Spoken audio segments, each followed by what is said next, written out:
Resident Evil 7 is a weird game for me. There's a lot I like about it as an old school Resident Evil fan talking about the originals. There are things in this game that make me light up, and they're pretty much all things established in the first sections of the game. RE7 has a reputation for being a game that eventually becomes kind of a slog. Once you get to the boat section, you really can't be blamed for turning it off. I just replayed the game again for the first time in 4 years, and when I got to the boat, I was like, I think I'm done here.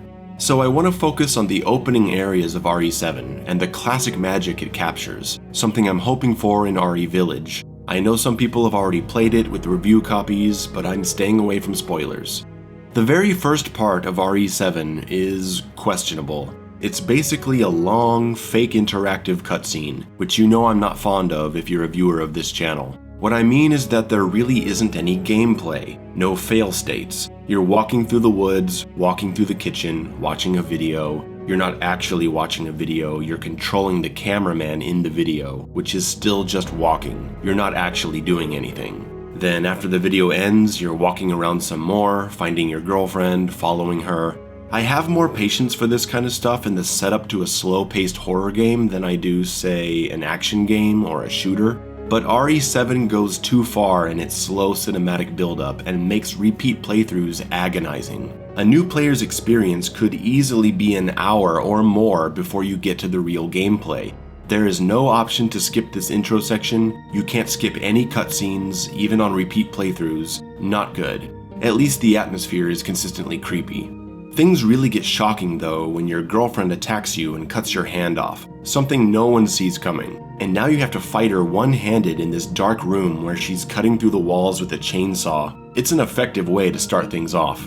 You get taken by the family of this house and sat down at their table for family dinner, observing these absolute weirdos who have reattached your hand somehow. And once the family drama has passed and you're on your own, you break free and start sneaking around. The man of the house, Jack, is pacing around, so you engage in a bit of stealth as you explore and find items, health, puzzle pieces, ammo. The world's dumbest police officer shows up for idiotic dialogue that's basically, "Help, I've been kidnapped and I'm a prisoner in this house. Hey, this isn't your house. Why are you in this house? That's suspicious." He dies. You fight Jack in the garage, grabbing the car keys and smashing into him. It's pretty hilarious. Jack burns to a crisp in the fire, comes after you again, and then blows his head off. This guy has been regenerating himself and showing he can survive anything, so he'll be back. The rest of this house section is classic Resident Evil, examining objects in 3D, looking for clues, checking your map to see which rooms you haven't explored yet, backtracking once you find new keys, constantly running low on ammo and health if you're getting hit. You've got creepy monsters down in the dark basement, you're using lockpicks to open drawers and boxes, managing tight inventory space with an updated real-time inventory system that's very easy to use. And the house you're exploring has a similar layout to the Resident Evil 1 mansion with a large central area that leads to 2 wings, both having 2 floors. Several different keys unlock various doors, and there's even a shotgun that locks you in the room if you take it. And you'll need to find the broken shotgun to put in its place so you can walk out with the real thing, exactly like the original 1996 title.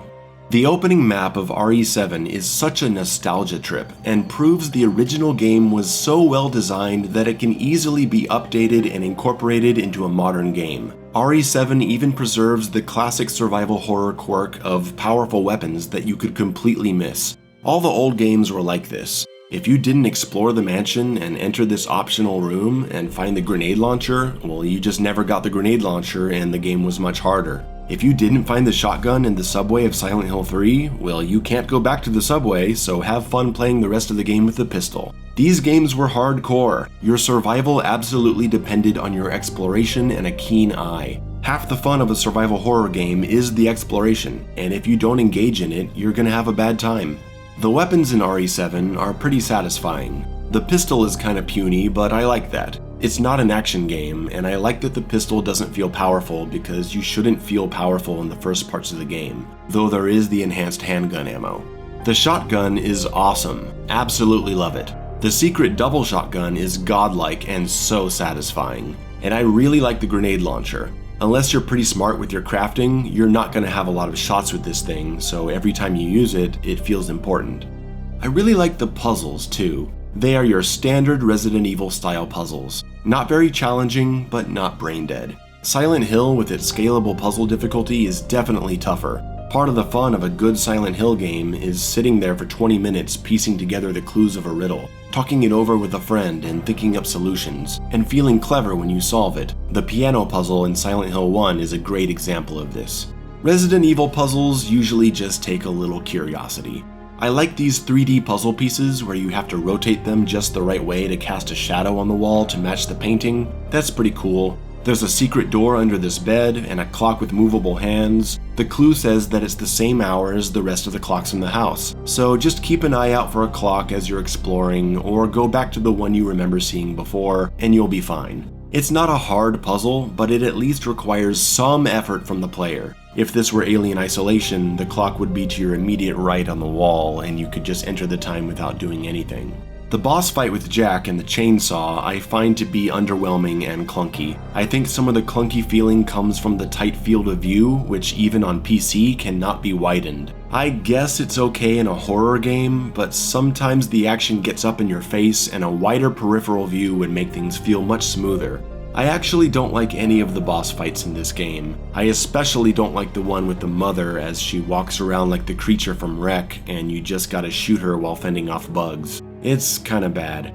You play as Ethan, the most boring protagonist since Henry in Silent Hill 4, a man who expresses absolutely no emotion after having to kill his girlfriend. But for as much as I dislike Ethan as a protagonist, I'm happy about the way he plays in the game. He's not an action hero, he's slow, he has no rolling or dodging move. Your player options are simple, which complements the gameplay. Even though Ethan causes me to be disinterested in what's going on, the story is fairly interesting as you pick up on the clues in the story pages and notes. It's not an amazing story, but no Resident Evil game has an amazing story. Enemy variety is one of this game's huge problems. Resident Evil games don't need to have 15 different enemy types, but even the original game has dogs, zombies, hunters, and chimeras, all looking and feeling different. RE7 has black tar monsters. Everything is just a gooey black blob thing. It's really boring once you get past the first areas. Nothing really meets the greatness of that first house section though. Upon leaving, you'll explore another little house in the back, you have a trailer where you can save your game between areas, and there's a few other areas out here containing secrets. I really like the map setup on this. Every section of the first part of the game is connected to the trailer so it's easy to find your way around and plan ahead. You can already feel the game starting to drag once you get to the second house area with the mother, dealing with no other creatures than bugs. Really annoying bugs. The puzzle section with Lucas is pretty cool. I think it's really clever how you watch a videotape and act out the solution to learn what to do for when you actually get there. That's some good shit, but the fight with Lucas is kinda boring, and it's so random that he's suddenly mutating into a giant monster. From here we get to the boat section, which I honestly don't want to talk about. I don't want to play it just to talk about it here, so I'm not going to. Resident Evil 7 is, like I said in the beginning, a weird game. It does a lot of things right in its opening sections, but starts falling apart after that. I was happy to see a return to a more authentic survival horror experience, which gave me a lot of hope for the future of the franchise. The Re2 Remake was fun, though not without its flaws, and I remained optimistic. Then the Re3 Remake happened, and we all know how that went down. My faith was totally shattered after that, and it really made me feel lukewarm about Village. But I'm gonna play it. I have to play it. I have to know. I'm going in with moderate expectations. I'm hoping for an enjoyable game, and I think I'll get it. Maybe I'll do a video on it. Who knows?